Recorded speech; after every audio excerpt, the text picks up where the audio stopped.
I am the greatest. I said that even before I knew I was. Those words echoed through Madison Square Garden on March 8, 1971. The man who spoke them had just lost the biggest fight of his life.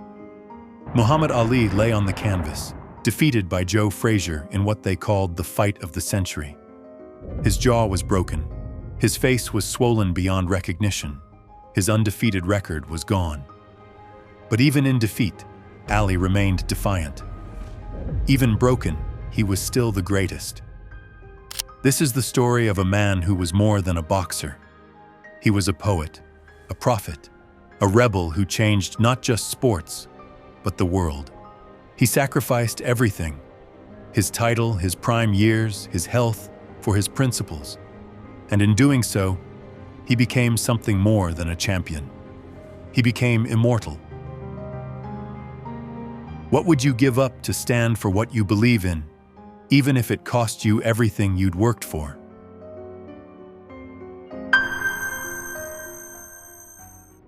Cassius Marcellus Clay Jr. was born on January 17, 1942, in Louisville, Kentucky. His father painted signs and billboards. His mother was a domestic worker.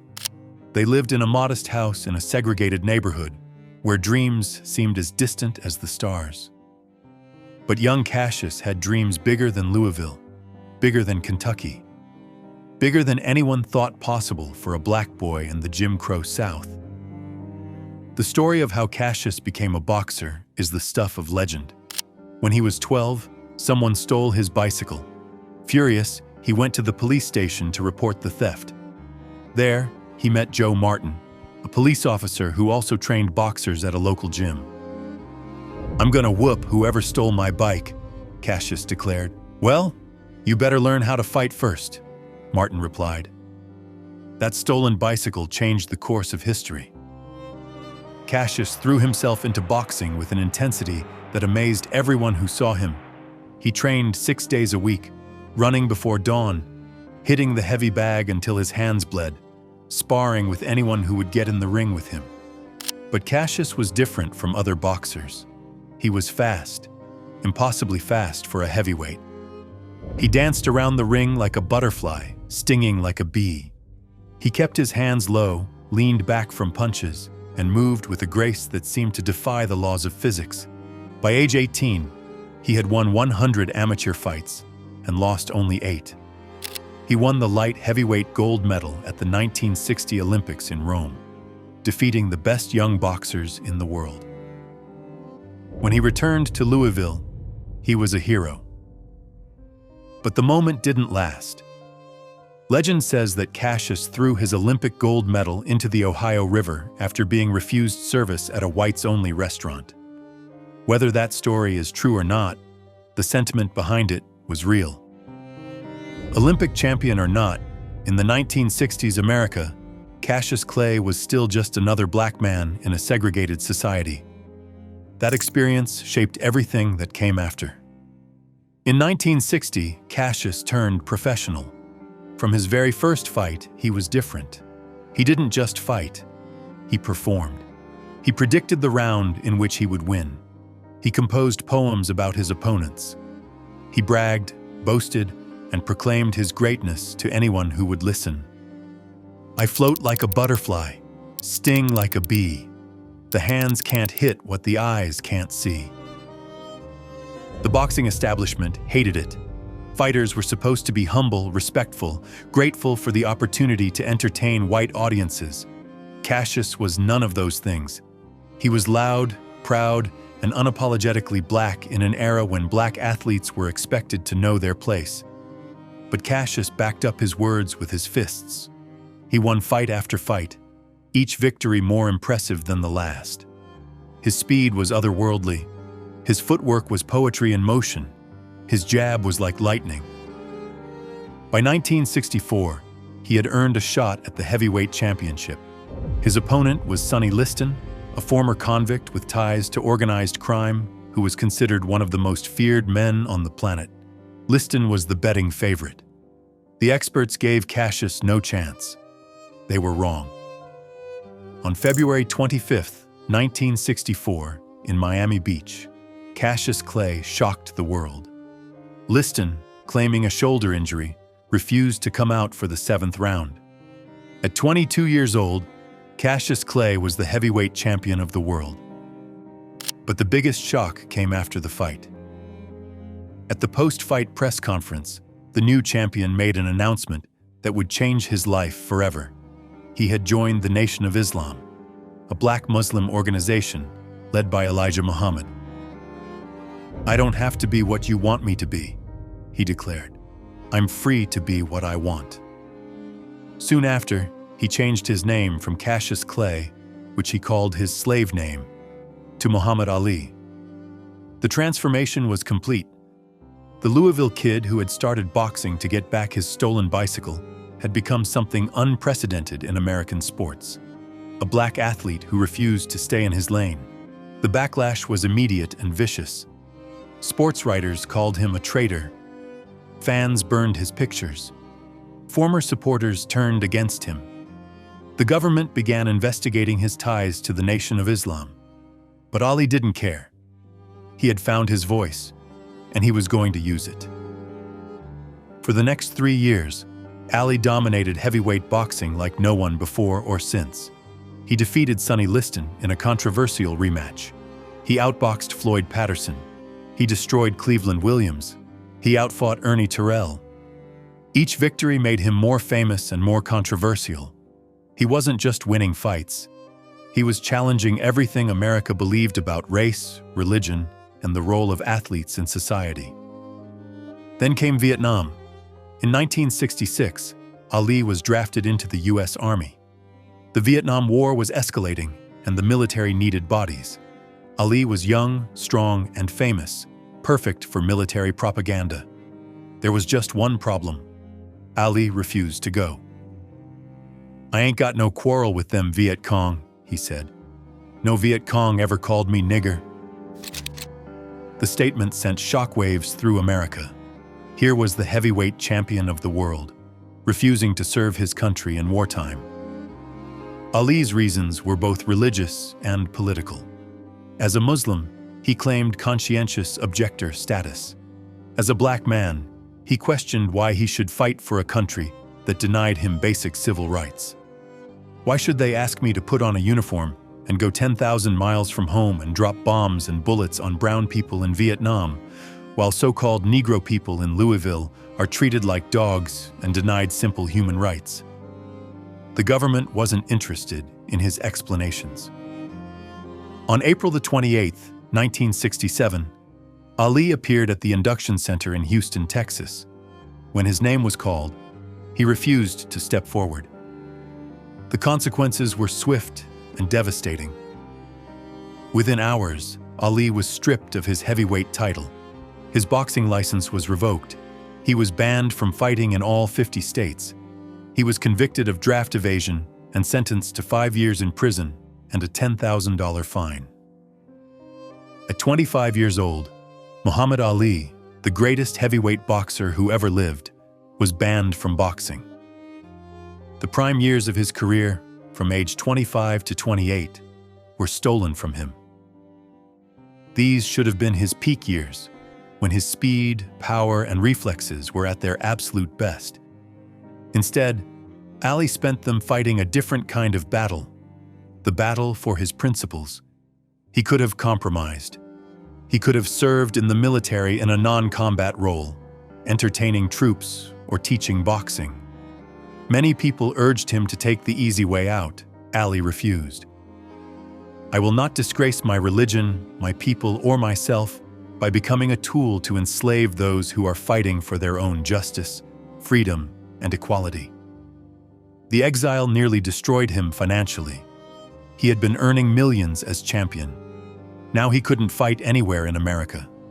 The man who had proclaimed himself the greatest was reduced to near poverty. Still, Ali never wavered.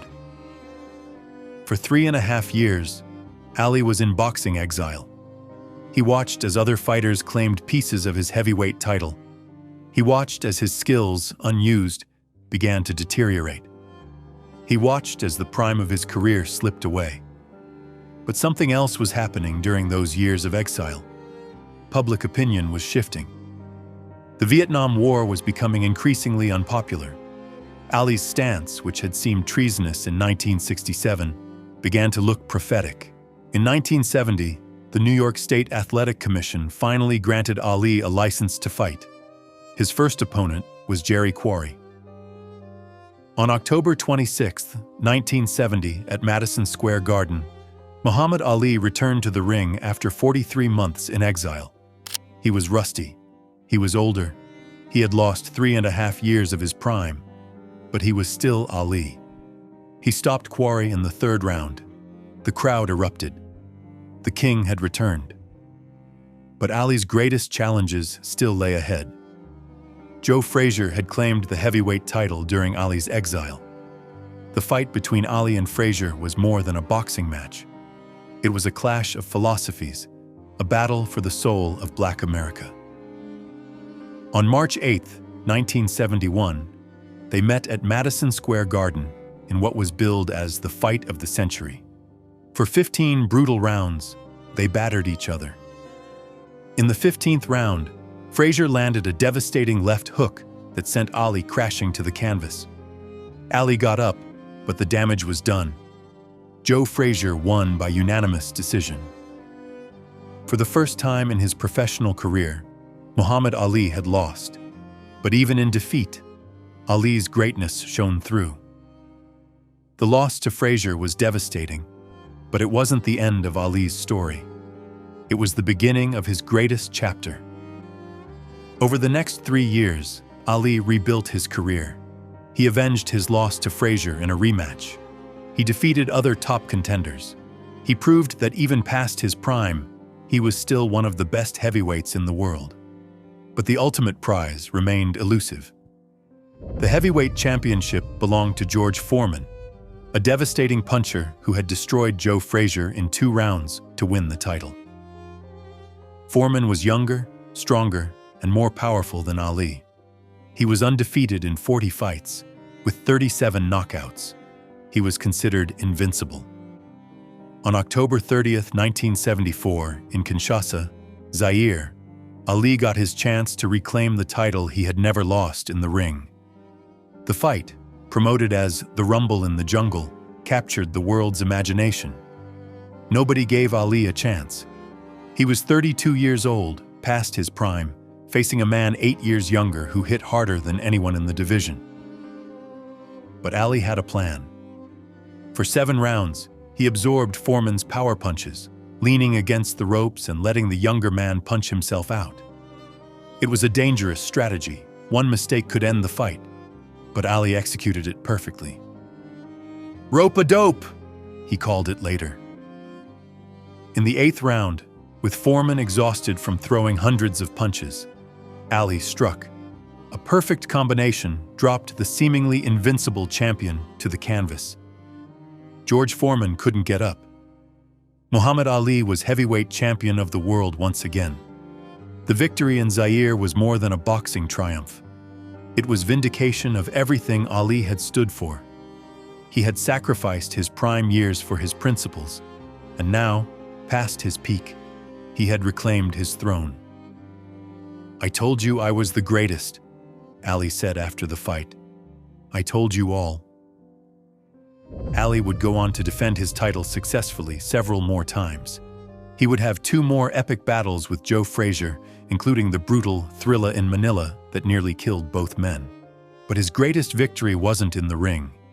It was in the Supreme Court. In 1971, the U.S. Supreme Court overturned Ali's conviction for draft evasion, ruling that his conscientious objector status should have been recognized. Ali was vindicated not just as a boxer, but as a man of principle.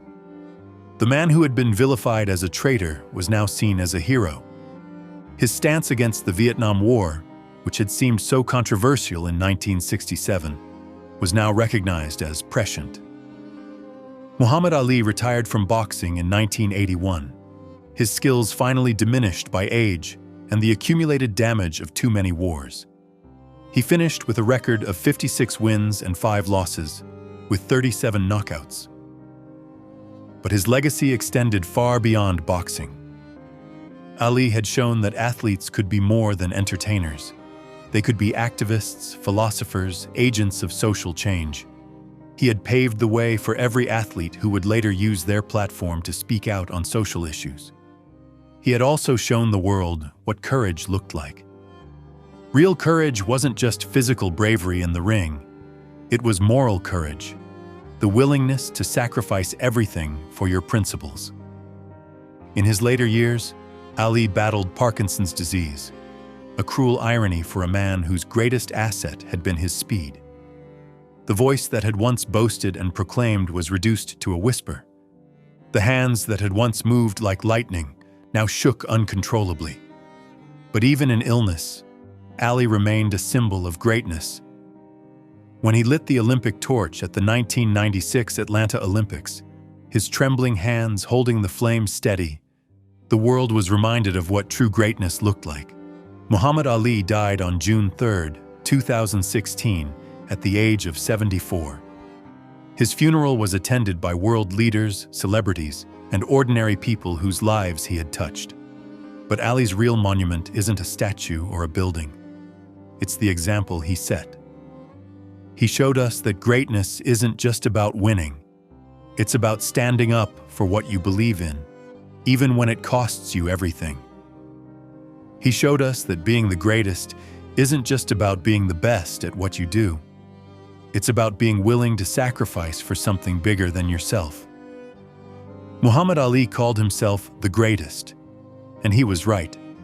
Not just because he was the greatest heavyweight boxer who ever lived, though he was that too. He was the greatest because he understood that true greatness comes from the courage to be yourself, to stand for your principles, and to never back down from what you believe is right. "I am America," Ali once said. "I am the part you won't recognize. But get used to me. Black, confident, cocky. My name, not yours. My religion, not yours. My goals, my own. Get used to me." America did get used to him. The world got used to him. And in getting used to Muhammad Ali, we all became a little bit greater ourselves. He floated like a butterfly, stung like a bee. But most importantly, he showed us what it means to be free. Muhammad Ali, the greatest heavyweight who ever lived, and the greatest example of courage the world has ever seen.